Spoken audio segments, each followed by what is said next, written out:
நமச்சிவாயத்தின் ஆரோக்கியம் நாளடைவில் சீர்குலைந்து போய் கொண்டிருந்தது. சத்துள்ள உணவு, நவீனமான சிகிச்சை முறைகள் இவைகள் ஒன்றும் அவனுக்கு பலன் அளிக்கவில்லை. அவனது உடல்நிலை பற்றி இருந்த நோய் சிகிச்சைகளுக்கு குணமாகாத மிகவும் கடுமையானதொரு தனி வகையாக இருந்தது. அத்துடன் வயோதிகத்தினால் தளர்ந்து விட்டிருந்த அவனது உடலில் நோயை தாங்கும் சக்தி மிகவும் குறைவாக இருந்தது. ஆகவே ஆஸ்பத்திரியில் அனுமதிக்கப்பட்ட சில மாதங்களில் நோயின் கொடுமையால் நமச்சிவாயம் அடையாளமே தெரியாது உருமாறி போயிருந்தான். தியாகராஜனது பண உதவியினால் அவனுக்கு அதே ஆஸ்பத்திரியில் நிம்மதியாக வசிக்க பல வசதிகள் செய்து கொடுக்கப்பட்டிருந்தன. அவனுக்கு தனியாக ஒரு அறையும் நன்றாக கவனித்து உதவி செய்ய வேலையாட்களும் தாதிகளும் அமர்த்தப்பட்டிருந்தனர். காந்தி பவனத்திலே அவனது பிரத்யேக அறையை அலங்கரித்து கொண்டிருந்த புத்தகங்கள், படங்கள் முதலியன எல்லாமே ஆஸ்பத்திரி அறைக்குள் வந்து குடியேறியிருந்தன. அன்றைய தினம் பகல் பொழுது சிறிது நேரம் உறங்கிவிட்டு அப்பொழுதுதான் நமச்சிவாயம் விழித்து கொண்டான். மேஜை மீது தாதி கொணர்ந்து வைத்துவிட்டு போன பால் பாத்திரத்தை எடுத்துக்கொண்டான். குடம் குடமாக பாலையும், கூஜா நிறைய காப்பியையும், தட்டு நிறைய சிற்றுண்டி வகைகளையும் அலட்சியமாக ஒரே வாயில் விழுங்கும் வழக்கமுடைய அவனுக்கு சில காலமாக உணவில் கூட நாட்டம் குறைந்திருந்தது. நோயின் கடுமையால் முன்போல் அவனால் கண்டதையெல்லாம் சாப்பிட்டு சமாளிக்க இயலாது போயிருந்தது. இதனால் அவன் மிகவும் தயக்கத்துடன் பாத்திரத்தை கையில் எடுத்தான். ஒரு வாய் பாலை பருகியதும் விளக்கெண்ணெயை சாப்பிட்டவன் போல் முகத்தை சொலுக்கி கொண்டு அதை உடனடியாக மேஜை மீது வெறுப்புடன் வைத்துவிட்டு எழுந்து ஜன்னல் அருகே கிடந்த நாற்காலியில் சென்று அமர்ந்து கொண்டான். வழக்கம் போல் மாலை வேளையில் நோயாளியாக அங்கு தங்கியுள்ள உறவினர்களை காண வருவோரின் கூட்டம் அன்றும் ஆஸ்பத்திரிக்குள் நிறைந்து காணப்பட்டது. தோட்டத்திற்குள் வந்தும் வெளியே சென்ற வண்ணமாக இருந்த வாகனங்கள் எழுப்பிய சப்தமும், நோயாளிகளை காண வந்தவர்களின் பாதரட்சைகள் செய்த ஓசையும் சேர்ந்து அந்தி வேளையில் அங்கே ஒரே இரைச்சல் மயமாக இருந்தது. பொழுதுபோக்காக படிப்பதற்கு கையில் எடுத்த பத்திரிகையை நமச்சிவாயம் அலுப்புடன் கீழே போட்டுவிட்டு நாற்காலியில் சாய்ந்து கொண்டு கண்களை மூடிக்கொண்டான். தனிமையையும் இந்த பயங்கர கூச்சலையும் ஒருங்கே அனுபவிக்கும்படி அவனது உறவினர்கள் அங்கே அனுமதித்து விட்டிருந்தார்கள். அதை எண்ணும் பொழுதெல்லாம் நமச்சிவாயத்தின் உள்ளம் ஆத்திரத்தில் அனல் பிழம்பாக கொதித்தது என்று கூற தேவையே இல்லை. வராந்தாவிலே டக் டக் என பாதரட்சை ஓசை கேட்டதும் நமச்சிவாயம் திடுக்கிட்டு விழித்து கொண்டு நிமிர்ந்து உட்கார்ந்தான். கதவை மிகவும் மெதுவாக திறந்து கொண்டு உள்ளே எட்டி பார்த்த தாதி, உங்களை பார்க்க வேண்டும் என்று 2 பேர் வந்திருக்கிறார்கள், அனுப்பட்டுமா என்று கேட்டாள். நூதனமானதொரு ஆவலில் நமச்சிவாயத்தின் நெஞ்சு ஒரு கணம் தீவிரமாக அடித்து கொண்டது. தனது பரபரப்பை சமாளித்து கொண்டு தொண்டையை கனைத்து கொண்டான். அனுப்பு என்றான் அழுத்தமாக. கதவை திறந்து கொண்டு மெல்ல உள்ளே நுழைந்த அமிர்தம் அறையை சுற்றுமுற்றும் பார்த்துவிட்டு தயக்கத்துடன் ஓரமாக கிடந்த பெஞ்சின் மீது உட்கார்ந்தான். எங்கே நோய்க்கிருமிகள் காற்றிலே பறந்து ஓடி வந்து தன் மீது ஒட்டி கொண்டு விடுமோ என்று அஞ்சுகிறவள் போல் அவள் தன் புடவை தலைப்பை இழுத்து தன் உடல் முழுவதையும் பயத்துடன் போர்த்தி கொள்வதை கடைக்கண்ணால் கவனித்த நமச்சிவாயம் கோபத்துடன் பற்களை கடித்து கொண்டு வாளா இருந்தான். தொடர்ந்தாற்போல் உள்ளே வந்த விஜயா நேரே தாயின் அருகில் சென்று பெஞ்சு மீது உட்கார்ந்து கொண்டாள். சிறிது நேரம் அறையிலே மௌனம் நிலவி இருந்தது. எதற்காக திடீரென்று அவர்கள் இருவரும் தன்னை காண வந்திருக்கிறார்கள் என்பது நமச்சிவாயத்திற்கு தெரியும். ஒவ்வொரு நாளும் அவர்கள் வரவை அவன் எதிர்பார்த்து கொண்டுதான் இருந்தான். தங்கள் காரியத்திற்காக வந்திருக்கும் அந்த காரியவாதிகளே முதலில் பேசட்டும் என்ற ஆத்திரத்துடன் இவன் வந்தவர்களை உட்காருங்கள் என்று கூட உபசரிக்காது வாளாவிருந்தான். தன் அண்ணனிடம் அமிர்தம் யோகக்ஷேமம் விசாரிக்கட்டும், பிறகு தான் பேச ஆரம்பிக்கலாம் என்று விஜயா பேசாதிருந்தாள். நோயினால் ஒரேடியாக உருமாறி போயிருந்த சகோதரனை ஏற இறங்க பார்த்த அமிர்தத்துக்கு ஒன்றுமே பேச தோன்றவில்லை. ஆச்சரியமும் அருவருப்பும் ஒருங்கே எழுதிவிட்டிருந்த அவள் பேசும் சக்தியை இழந்து சிலை போல் அசையாது உட்கார்ந்திருந்தாள். விகல்பமான அந்த மௌனத்தை முடிவில் விஜயாதான் கலைக்க நேர்ந்தது. அறையை சுற்றுமுற்றும் ஒரு தடவை பார்த்துவிட்டு, பரவாயில்லை, நான் எதிர்பார்த்ததை விட இடம் நன்றாக தான் இருக்கிறது. ஏன் மாமா, உங்களை இங்குள்ள டாக்டர்கள் நன்றாகத்தானே கவனித்துக் கொள்கிறார்கள் என வினவினாள். நமச்சிவாயம் அவளை எரித்து விடுகிறவன் போல விரைத்து பார்த்து, ஆகா, மாமா மேல் என்ன அன்பு, மாமாவின் சௌகரியத்தை பற்றி என்ன அக்கறை. ஆஸ்பத்திரிக்கு நான் வந்து 6 மாதமாகியும் இருக்கிறேனா செத்தேனா என்று கூட எட்டி பார்க்க கூட உங்களுக்கு பொழுது இருக்கவில்லை. நான் மட்டும் அந்த கடிதம் எழுதியிருக்காவிட்டால் இன்னைக்கு இங்கே வந்திருப்பீங்களா? எனக்கு தெரியும். என்னை பார்க்கணும் என்று வராவிட்டாலும் அந்த கடிதத்துக்காக கட்டாயம் வருவீங்கன்னு தெரியும். உங்களை எனக்கா தெரியாது என்று கோபத்துடன் பெருமூச்சு வாங்க இறைந்து பேசினான். அமிர்தம்மாளுக்கு அதற்கு மேலும் பேசாதிருக்க முடியவில்லை. அண்ணா, பல காரணங்கள் கொண்டு எங்களால் உங்களை வந்து பார்க்க முடியவில்லை. உடம்பு குணமானதும் உங்களை திரும்ப கூட்டிக் கொண்டு விட நாங்கள் எல்லோரும் ஆவலாகத்தான் இருக்கிறோம். தியாகவும் உங்களுக்காக பணம்னு பாராமல் எவ்வளவு செலவு செய்கிறான். நீங்கள் அனாவசியமாக எங்கள் மேலே குறை சொல்கிறது நல்லாவே இல்லை என்றால் மெல்லிய குரலில். நமச்சிவாயம் அதை கேட்டதும் அடிபட்ட புலி போல் சினம் தாங்காது எழுந்து நிமிர்ந்து தன் தங்கியை வெட்டி விடுகிறவன் போல் உறுத்து விழித்தான். என்னை வந்து பார்க்க உனக்கு இங்கே பொழுது இருக்கு. புது சம்பந்தி வந்திருக்கும் மோகத்தில் உனக்கு மற்ற மனுஷர்களை பற்றி நினைவு ஏது? பார்க்க கண்ணுதான் ஏது? மோகனாவின் புக்ககத்து பெருமையை எடுத்து பேச உனக்கு நாள் முழுவதும் போதாது. உன் மகன் தியாகராஜனை பற்றியோ சொல்லவே வேண்டாம். நல்ல நாளிலே கம்பெனி வேலையை கூட கவனிக்க பொழுது இல்லாமல் அந்த கேடுகட்டவளுடன் சுற்றி கொண்டிருந்தான். இப்போ கேட்கவா வேணும்? அவளோடு வக்கீல் வீட்டுக்கும் சாட்சிகள் வீட்டுக்கும் அலைய அவனுக்கு பொழுது சரியாக இருக்கும். மோகனாவை பற்றி ஒன்றுமே பேச வாயில்லை. கழுத்திலே ஒரு மஞ்சள் கயிறு ஏறினதும் அவளுக்கு தலை கனத்து போச்சு.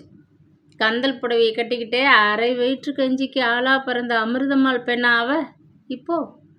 காந்தி பென்சில் கம்பெனி முதலாளியின் தங்கை, சுந்தர முதலியார் மருமகள், கதிரேசன் மனைவி.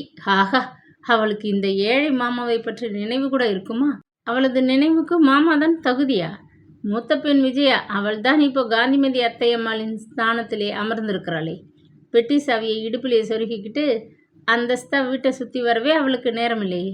இந்த பாழும் மாமா உயிருடன் இருந்தால் என்ன, செத்தால் தான் என்ன, அவளுக்கு என்ன கவலை என்று படபடவென்று பேசி தேர்த்தான். மாமா, வயது அதிகமாயிற்றை ஒழிய உங்களுக்கு இன்னும் விவேகம் என்பது சிறிதளவு கூட ஏற்படவில்லை. இங்கே நான் இன்று எதற்காக வந்திருக்கிறேன் தெரியுமா என்று ஆரம்பித்தாள் விஜயா மிகவும் எரிச்சலுடன். அதை நீ எனக்கு சொல்ல வேண்டுமா? அது எனக்கு தெரியும். மோகனாவின் கணவனுக்கு உண்மையை எழுத வேண்டாம்.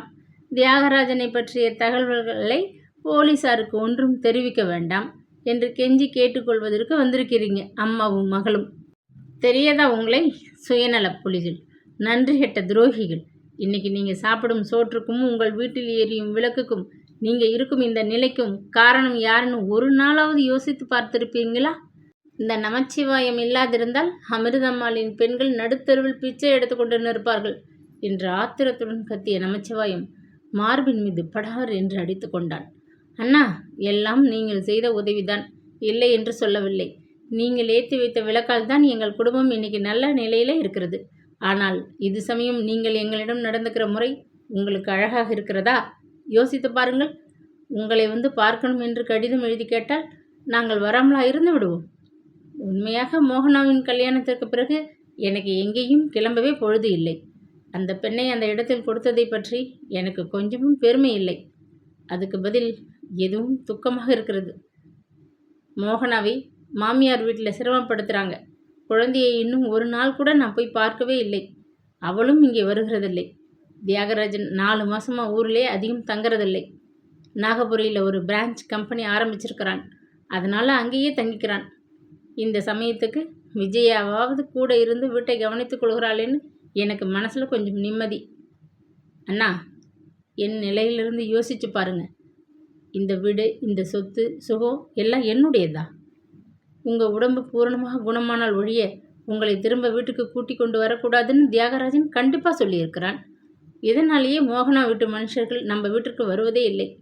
பெண் பிள்ளை, நான் என்ன செய்வேன்? உடனே வந்து கூட்டி கொண்டு போகல், இல்லாவிட்டால் உங்கள் ரகசியத்தை அம்பலமாக்கி விடுவேன்னு ஒரு பயமுறுத்தல் கடுதாசை எழுதி போட்டிருக்கிறீங்களே. இது உங்கள் வயது ஆண் பிள்ளை செய்கிற காரியமா என்றால் புத்தி சொல்லும் தோரணையில்.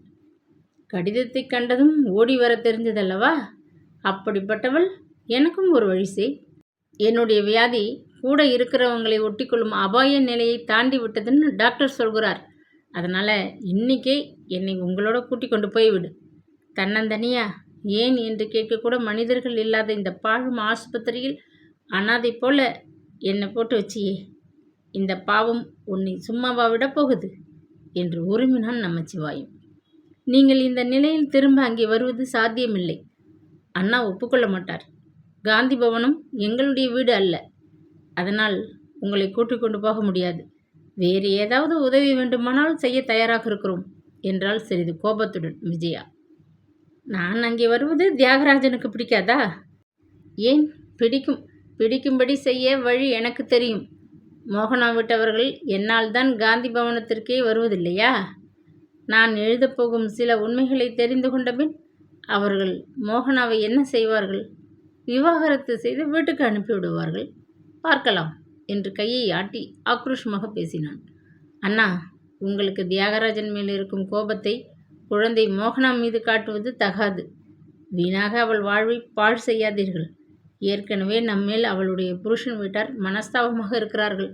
நீங்கள் ஏதாவது அபத்தமாக கடிதம் எழுதி போட்டால் மோகனாவை அவர்கள் மிகவும் துன்பப்படுத்துவார்கள். உங்கள் காலில் விழுந்து கெஞ்சாத குறையாக கேட்டுக்கொள்கிறேன். எனக்காக தயவு செய்து என் குழந்தைகள் ஏதாவது தவறு செய்திருந்தாலும் மன்னித்து விடுங்கள் அண்ணா என்று மிகவும் குறைவாக கேட்டுக்கொண்டாள் அமிர்தம். பேசி முடிப்பதற்குள் அவளுக்கு அழுகி தொண்டையை அடைத்து கொண்டது. கண்களில் நீர் பொங்கியது. உன் குழந்தை என்றதும் உனக்கு மனது எப்படி அடித்து கொள்கிறது? கூட பிறந்தவனான நான் இங்கே படும் அவதியை பார்த்து உனக்கு ஒரு இம்மியாவது இரக்கம் ஏற்பட்டதா?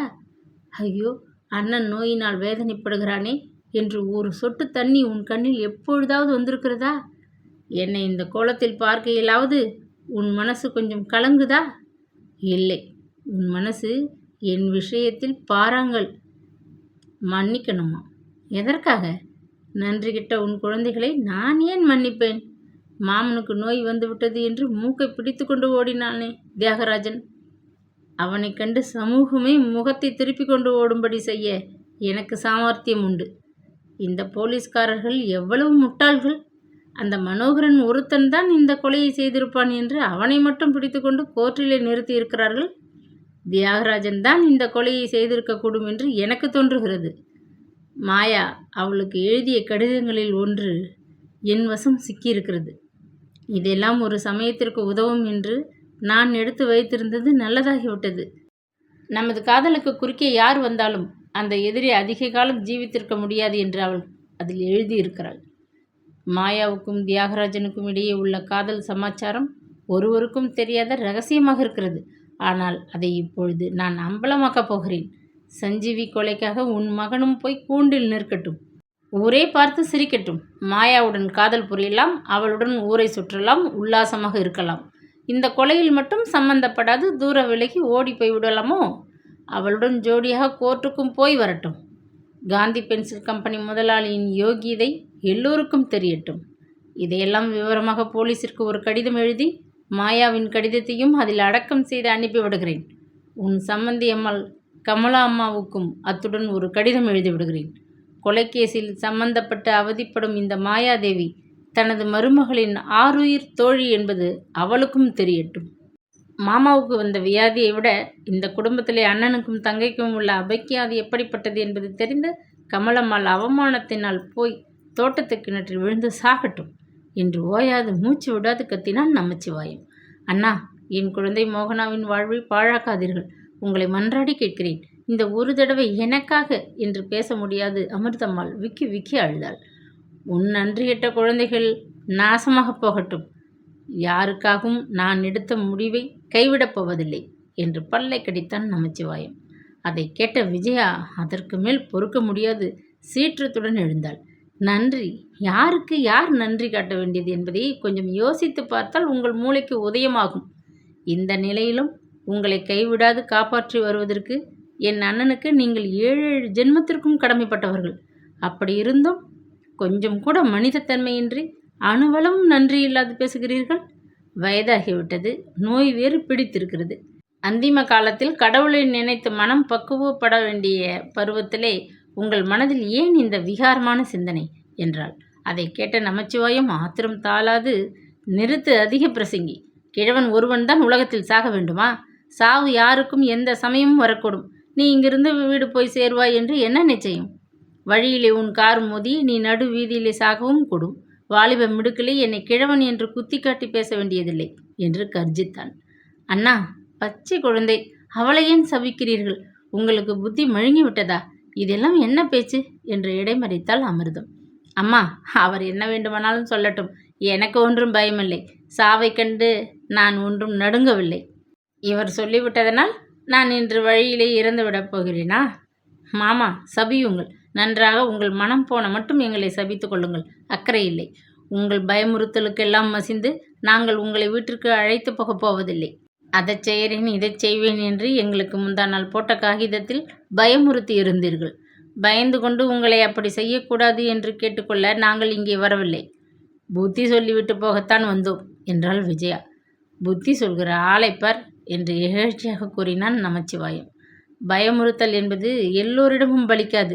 சொன்னபடி செய்து விடுவார்களோ என்று நடுங்கிக் கொண்டு ஓடுகிறவர்களிடம்தான் பயமுறுத்தி காரியத்தை சாதிக்க முடியும். எங்கே செய்து கொள் பார்க்கலாம் என்று துணிச்சலாக திரும்பி விடும்போது பயமுறுத்துபவர்களின் பாடு ஆபத்தாகிவிடும். மாமா, தியாகராஜனை நீங்கள் என்ன செய்துவிட முடியும்? அவனுக்கும் மாயாவுக்கும் உள்ள தொடர்பை பகிரங்கப்படுத்தப் போகிறீர்கள், அவ்வளவுதானே? செய்து கொள்ளுங்கள்.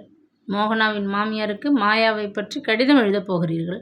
இதற்காக அவளை விவாகரத்து செய்துவிட உத்தேசித்தால் அவர்கள் செய்து விடட்டும்.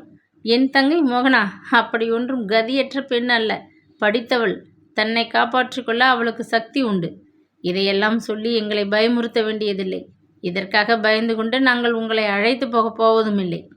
நீங்கள் என்ன வேண்டுமானாலும் செய்து கொள்ளுங்கள், பயமில்லை என்று கோபத்துடன் பதிலளித்த விஜயா தாயின் பக்கம் திரும்பி, அம்மா எழுந்திருங்கள், நேரமாகிறது, போவோம். மாமாவுக்கு புத்தி கலங்கியிருப்பதால் பேசி பயனில்லை என்றாள் சீற்றத்துடன். அமிர்தம்மாள் சரக்கென எழுந்திருந்தாள். அண்ணனை ஒரு கணம் வெறித்து பார்த்தாள். ஆதி முதல் என் குடும்பத்தை உள்ளே இருந்து கெடுத்தவர் நீங்க தான். உங்கள் பேச்சை கேட்டு நான் என்ன தப்பு காரியமெல்லாம் செய்திருக்கிறேன்னு இப்போத்தான் தெரிகிறது. தியாகராஜன் உங்களுக்கு செய்திருக்கிற பல நன்மைகளையும் மறந்து அவனுக்கு ஏதாச்சும் தீங்கு செய்தீங்கன்னா சாமி பொறுக்க மாட்டார் என்று கூறிவிட்டு வெறுப்புடன் வேகமாக வெளியே சென்று விட்டாள். இந்த வாக்குவாதத்திற்கு பிறகு நமச்சிவாயம் கொந்தளிக்கும் எரிமலை போல் ஆத்திரத்தில் வெகு நேரம் குமுறி கொண்டிருந்தான். நாம் நாசமடையும் பொழுது பிறர் வாழ்வதா என்று ஒரு பொறாமை மனநிலையில் அவன் தனது வஞ்சகத்தை அந்த குடும்பத்தின் மீது தீர்த்து கொள்ள அன்று இரவு காகிதமும் பென்சிலுமாக எழுந்த மேஜை அருகில் உட்கார்ந்தான். நாம் ஒன்று நினைக்க தெய்வம் ஒன்று நினைக்கும் என்கிற பழமொழி நமச்சிவாயத்தின் விஷயத்தில் உண்மையாகிறது. ஒரு முறை கடிதத்தை எழுதி திருப்தி அடையாது கிழித்து போட்டுவிட்டு யோசனை செய்ய கதவை திறந்து கொண்டு வெளியே வந்தான். தோட்டத்திலிருந்து வீசிய குளிர்ந்த காற்றை அனுபவித்த வண்ணம் 2 அடி முன் வைத்த அவன் தடால் என்று இருட்டில் தடுமாறி கீழே விழுந்து விட்டான். கிழ வயது, நோயால் தளர்ந்த உடல், கூர்மையான வாயிற்படியில் தலை பலமாக மோதிவிடவே நினைவு தவறிவிட்டது. நமச்சிவாயத்தின் ஈமச்சடங்குகள் ஒருவாறு நடந்தேறின. மயான பூமியிலிருந்து திரும்பி வந்த அமிர்தம் தனது ஈர ஆடைகளை மாற்றிக்கொண்டு ஊஞ்சலின் மீது வந்து அமர்ந்தாள். கிழபிராணன் சிறு அடி கூட தாழ முடியல. வழிக்கு விழுந்தது தான் சாக்குன்னு போயிட்டது. எமன் வந்து இப்படி வாசப்படையில் நிற்கிறான்னு தெரியாம அன்னைக்கு என்ன பேச்சு பேசினான் பாவி என்று தரையை வெறித்து பார்த்த வண்ணம் தானே பேசிக்கொள்கிறவள் போல் மெல்லிய குரலில் சொன்னாள். அருகில் உட்கார்ந்திருந்த விஜயா திடுக்கிட்டு அம்மா என்று ஆச்சரியத்துடன் அழைத்தாள். நல்லபடி இருந்தா எவ்வளவோ சிறப்பாக போயிருப்பான். கடைசி காலத்தில் என் வயிற்றெரிச்சலை கொட்டி கொண்டான். ஒப்புக்கு கூட எனக்கு அழுக வரவில்லை என்றாள் அமிர்தம் ஆத்திரமாக. விஜயாவுக்கும் அவள் மாமனுக்கும் இடையே ஒற்றுமை என்பது கடுகளவு கூட இருந்ததில்லை. என்றாலும் நமச்சிவாயம் இறந்துவிட்டான் என்ற செய்தியை கேட்டதும் அவளது கண்கள் அவளை அறியாமலேயே கலங்கிவிட்டன. பாவம், கிழ வயதில் கொடிய நோய்க்கு இலக்காகி வேதனைப்பட்டு அனாதை போல் ஆஸ்பத்திரியில் உயிருடன் நேர்ந்ததே என அவனது முடிவை குறித்து எண்ணி அவள் மனம் மிகவும் உருகியது உண்மையே. தாயின் விசித்திரமான இந்த மனம் ஆறுதலைக் கண்டு அவள் அதிர்ச்சி அடைந்து போனாள். என்ன இருந்தாலும் உங்களுடன் கூட பிறந்த சகோதரன் இல்லையா அம்மா? என்னமோ தெரியாதனம். செத்தவர்களை பற்றி கடுமையாக பேசுவது தவறு, விட்டு தள்ளுங்கள் என்றாள் அவள். தெரியாதனம்னு எவ்வளவோ விட்டு கொடுத்து கொண்டு தான் இருந்தேன். பாம்புக்கு பால் வார்க்கிறாப்புல அடிநாளிலிருந்து இந்த சதிகாரனுக்கு எவ்வளவோ செய்தேன். கடைசியில் என் குடியையே கெடுக்க அல்லவா திட்டம் போட்டிருந்தான். என் கண்மணி மோகனாவின் வாழ்வை பாழ்படுத்த துணிஞ்சானே பாவி, தெய்வத்துக்கே பொறுக்கலை. பண்ணின அநியாயத்துக்கு நல்ல தண்டனையா ஒரு நிமிஷத்தில் சாவு வந்து அவனை கொண்டு போய் விட்டது. ஆத்திரத்துடன் பேசி நிறுத்திய அமிர்தம் தன் கரங்களை சொடுக்கினாள். தாயின் முகத்தை வியப்புடன் பார்த்த விஜயா லேசாக புன்முருள் அளித்தாள். அம்மா, மரணம் என்பது ஒருவருக்கும் தண்டனையாகாது. கெட்டவர்கள் மட்டும் செத்து போவார்கள், நல்லவர்கள் அனைவரும் சிரஞ்சீவியாய் வாழ்வார்கள் என்றிருந்தால்தானே சாவை தண்டனை என்று சொல்ல முடியும்? இன்றைக்கு மாமா இறந்து விட்டார். இன்னொரு நாள் நீங்களும் நானும் இறந்து போகப் போகிறோம். அப்படி இருக்கையில் மரணத்தை தண்டனை என்று தவறாக அழைக்கிறீர்களே. மேலும் மாமாவோ இறந்து விட்டார். இனி அவரை பற்றி கடுமையாக பேசித்தான் என்ன பயன்? எவ்வளவு மனஸ்தாபம் இருந்தாலும் இறந்தவர்களை பற்றி குறைவாக பேசுகிறது மனித தன்மைக்கே இழிவாச்சே என்றாள். நல்லபடியாக நடந்து கொண்டிருந்தா நான் ஏன் இப்படி சொல்லப் போகிறேன் என்றாள் பதிலுக்கு அமிர்தம். மாமாவின் சுபாவம் நமக்கு தெரியாத புது விஷயமா? எப்பொழுதுமே பிறருக்கு தொந்தரவு கொடுப்பதிலே அவருக்கு ஒரு தனி ஆனந்தம். ஆனால் அவரை பற்றி குறை சொல்வதில் பயனில்லை. விவேகமும் அறிவும் நல்ல இருதய பண்பும் ஏற்பட அவருக்கு வாழ்வில் சந்தர்ப்பங்களே இருக்கவில்லை. என்னவோ அம்மா, உலகத்திலே அவர் எடுத்த பிறவியை முடித்து கொண்டு போய்விட்டார். இனிமேல் அவரை நல்லவர் என்றோ கெட்டவர் என்றோ பேசித்தான் பயன் என்ன? சரி, உங்களுக்காக எடுத்து வைத்த சாப்பாடு ஆறிப்போகுது, எழுந்துருங்கம்மா என்றாள் விஜயா முடிவில். அமிர்தம் அதற்கு பின் தன் மகளுடன் விவாதிக்கவில்லை. ஆனால் அன்று வெகு நேரம் அவளுக்கு விஜயா சொன்ன அந்த வார்த்தை மனதை உறுத்தி கொண்டே இருந்தது. மரணம் ஒரு தண்டனையா? இதை பலமுறை தன் உள்ளத்தை கேட்டுக்கொண்டாள் அவள். நெருங்கிய உறவினர்களை பிரிந்த பின் யாருக்கும் இயல்பாக ஏற்படும் ஒருவித கலக்கம் அமிர்தம்மாளையும் பற்றி கொண்டு விட்டது. பகல் பொழுது கழிந்து இரவு சமீபித்து வருவதை உணர்ந்ததும் அவளது கலக்கம் இன்னும் அதிகரித்தது. தனியாக விஜயாவின் துணையின்றி பங்களாவுக்குள் எங்கு செல்லவும் பயமாக இருந்தது. ஜன்னல் கைப்பிடிச்சுவர் மீது கால் மேல் கால் போட்டுக்கொண்டு நமச்சிவாயும் ஒரு முழு ஆப்பிளை சுவைத்து தின்று கொண்டு உட்கார்ந்திருப்பது போல ஒரு பிரமை ஏற்படவே தப்பி தவறி கூட அந்த திசையை பார்க்க அவளுக்கு ஒரே கிளியாக இருந்தது. இரவு வெகு நேரம் ஆகியும் அன்று அவளுக்கு தூக்கமே வரவில்லை. அருகில் விஜயா துணையாக படுத்து கொண்டிருந்தும் அவள் மனதிலே அமைதியே ஏற்படவில்லை. மிகவும் முயற்சி செய்து இரவு வெகு நேரம் சென்ற பின்பு தூங்குவதற்கு கண்களை சிறிது மூடினாள். சற்று தொலைவில் ஹாலில் தொங்கிக் கொண்டிருந்த ஊஞ்சல் அசையும் சப்தம் கேட்டது. கண்களை திறந்து பார்க்க அஞ்சி உற்று கவனித்தாள். நமச்சிவாயும் ஊஞ்சலை ஆட்டும் பொழுது எழும் அந்த கிரிக் கிரிக் என்ற சப்தம் தொடர்ந்து நன்றாக கேட்டது. அமிர்தத்தின் நெஞ்சு படபடவென்று அடித்து கொண்டது. உடலெல்லாம் திகிலில் குப்பென வியர்த்து விட்டது. இன்னும் நன்றாக உற்று கவனித்தாள். ஊஞ்சல் ஆடும் சப்தம் திடீரென்று நின்று விட்டது. அதைத் தொடர்ந்து யாரோ அருகில் நடந்து வருவது போல் காலடி ஓசை கேட்டது. அதை கேட்டு அமிர்தம்மாளின் நெஞ்சு தண்டவாளத்தின் மீது துரிதமாக ஓடும் ரயில் வண்டி போல தீவிரமாக அடித்து கொண்டது. அமிர்தம், அமிர்தம் என்று அண்ணன் அழைப்பதை போல கேட்கவே அதற்கு மேல் தாழ முடியாத நிலையில் கிரீச்சென அலறிவிட்டாள். திடுக்கிட்டு விழித்து கொண்ட விஜயா எழுந்து விளக்கை போட்டாள். உச்சியிலிருந்து உள்ளங்கால் வரை கிடுகிடுவென நடுங்க அமிர்தம்மாள் கண்களில் நீர் வழிய, விஜி கிட்டவா, எனக்கு பயமாக இருக்கு என்று குழறினாள். என்னம்மா, சொப்பனம் கண்டீங்களா? பயந்து போயிட்டீங்க போல இருக்கு என்று கேட்ட வண்ணம் தாயாரின் அருகில் சென்று அமர்ந்து கொண்டாள் பெண். அண்ணன் இங்கே வந்து என்னை கூப்பிட்டது போல் கேட்டது, பயந்துட்டேன் என்று முணுமுணுத்தாள். உடலை சிலிர்த்து கொண்டு அமிர்தம் அதை கேட்ட விஜயா லேசாக சிரித்தாள். அம்மா, இதெல்லாம் வீண் பிரமை. செத்தவர்கள் திரும்பி வர முடியுமா? உயிருடன் இருக்கையிலே செய்ய முடியாத துஷ்டத்தனங்களை மாமா செத்த பிறகுதானா நமக்கு செய்ய போகிறார்? கண்ணா பின்னாவென்று மனதை கற்பனையில் ஓட விடுவதை விட கடவுளை சிந்திப்பதில் ஈடுபடுங்கள். வீண் பகமையும் பயமும் இருக்காது என்று ஆறுதல் கூறினாள். விஜயாவுக்கு இருந்த விவேகமும் அறிவும் வயதாகியும் தனக்கு ஏற்படவில்லையே என எண்ணி தனக்குள்ளே வெட்கமடைந்த அமிர்தம் மறுபடியும் படுக்கையிலே படுத்து கொண்டாள். நமச்சிவாயத்தின் மரணம் ஒரு வழியில் அமிர்தத்தின் அகங்காரத்தை ஒடுக்கிவிட்டதென்றே கூற வேண்டும்.